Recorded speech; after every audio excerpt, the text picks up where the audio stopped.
Hello everybody, I hope you all are doing good.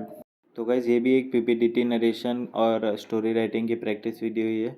But before that मैं आपको थोड़े बहुत अपडेट्स देना चाहता था अपने सीजीएल प्रिपरेशन की। तो लास्ट वीक जो ओलिव का टेस्ट हुआ था उस पर मेरे 129 आए थे। एंड धीरे धीरे कोशिश है कि परफॉर्मेंस में और इम्प्रूवमेंट आए। आई थिंक जो मेरा सबसे पहला टारगेट होना चाहिए वो है नंबर ऑफ़ रॉन्ग क्वेश्चंस को कम करना एंड मैथ्स एंड रीजनिंग में क्वेश्चंस को स्किप करना एंड देन उन क्वेश्चंस को सेकेंड राउंड में अटैम्प्ट करना। एंड यस गाइस, सीजीएल का फॉर्म भी आउट हो गया है, तो आप लोग फॉर्म भर देना, लास्ट दिन का वेट मत करना। सो गाइस, जो टेक्स्ट बुक पे लाइव टेस्ट आता है ये उसका लास्ट वीक का रिजल्ट है। इसमें मेरे 136 आए थे। इसमें भी आई थिंक मैथमेटिक्स जो एक सेक्शन था जिसमें बहुत ज़्यादा ही इम्प्रूवमेंट का स्कोप है अभी भी। अगर मैं मैथ्स में कंसिस्टेंटली 35 या 40 के आसपास लाने लगा तो मेरे चांसेस मेन एग्ज़ाम में बढ़ जाएंगे। And I am not 100% sure, but I think sectional timing की वजह से cut off at least 5 to 10 marks तो हैम्पर करेगी ही, और थोड़ी सी लो कट ऑफ रहने के चांसेस हैं। बट यस, प्रिपरेशन जो होनी चाहिए वो हाईएस्ट मार्क्स पॉसिबल की होनी चाहिए। इतना लाएं कि आप कट ऑफ जो भी जाए उससे आपको फ़र्क ना पड़े, आपका क्लियर ही हो एग्ज़ाम। गाइस, क्या ऐसी कोई स्ट्रेटजी है किसी भी सब्जेक्ट के लिए जो आपने अपनाई हो and that worked for you, so that other people and I can also apply? Okay guys, now it's time for PPTT. तो ये आपकी इमेज है एंड आप इसको 30 सेकेंड्स देखना and then within 4 minute आपको स्टोरी लिखनी है। इस इमेज के आगे मेरी स्टोरी आएगी एंड देन नरेशन भी आएगा। Good morning, gentlemen. According to my perception of this picture, there were many characters in this picture, but mainly there are 5 characters. The hero of my story was a 24-year-old boy, Raj.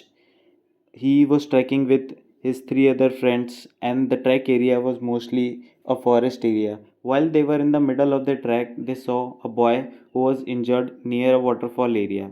So they carried him to the nearest forest camp and helped him get the medical treatment. And then they asked the forest officer to search for his parents, and when his when his parents came and they got reunited, after that the boy and his friends left from there. उसके बाद guys ये जो है वो मेरे friend की story है। तो इसमें उसने बताया कि रोहन, एक 22-year-old boy an engineering graduate from Lucknow, came to his village during vacations. One day he saw a 16-year-old child slipped in waterlogged area while playing.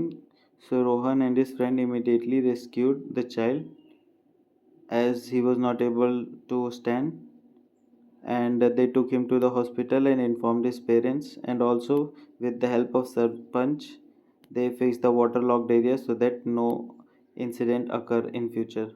So now let's compare both the stories. तो सबसे पहले मैं अपनी story बताता हूँ। उसमें theme positive थी, group भी इन्वॉल्व था और एक सीक्वेंस से चल रही थी, और रियलिस्टिक सेटिंग थी अकॉर्डिंग टू द पिक्चर। कि उसमें 3 फ्रेंड थे, ट्रैकिंग था, फॉरेस्ट एरिया का था। जो वीक चीज़ थी वो ये थी कि मैंने सबसे पहले mood of the story tense, तो टेंस एक नेगेटिव वर्ड है, नेगेटिव वर्ड जनरली अवॉइड करना चाहिए हमको। एंड देन हीरो का जो प्रोजेक्शन है वो वीक था कि उसने क्या क्या स्टेप्स लिए। उसने फर्स्ट एड दिलाया ये है, लेकिन उसने कैसे दिलाया, फिर उसने अपने फ्रेंड्स के साथ कैसे उसको उठा के फॉरेस्ट कैंप तक पहुंचाया, फॉरेस्ट कैंप का एरिया उसे कैसे पता था, ये सब नहीं बताया मैंने। जो मेरे फ्रेंड की स्टोरी थी उसमें हीरो का प्रोजेक्शन काफ़ी बेटर था, और उसमें प्रिवेंटिव थिंकिंग थी कि उसने कहा कि सरपंच के साथ वो फिक्स करेगा सो दैट नो इंसिडेंट अगर इन फ्यूचर। और उसमें एक्शन का जो ओरिएंटेशन था वो बेटर था, और इसमें जो वीक पार्ट था वो ग्रामर था। एंड शायद से थोड़े से ज़्यादा कैरेक्टर जितने पिक्चर में है उससे ज़्यादा उसने यूज़ कर लिए थे। इसमें शायद हीरो का बैकग्राउंड देना वॉज लिटिल अननेसेसरी। ओवरऑल जो बेटर स्टोरी थी वो मेरे फ्रेंड की स्टोरी थी, बिकॉज उसमें ज़्यादा ओएल की शो हो रहे हैं। दोनों स्टोरी को रिफाइनिंग की ज़रूरत है। एंड यस, मुझे स्टोरी और नरेशन दोनों में बहुत इंप्रूवमेंट की ज़रूरत है। So guys, within 2 week I hope मैं आपको अपना इम्प्रूव वर्जन दिखा पाऊँ, स्टोरी राइटिंग में भी और नरेशन में भी। Till then keep supporting. Thank you so much guys. Thank you guys for watching the video. See you next time. Till then take care.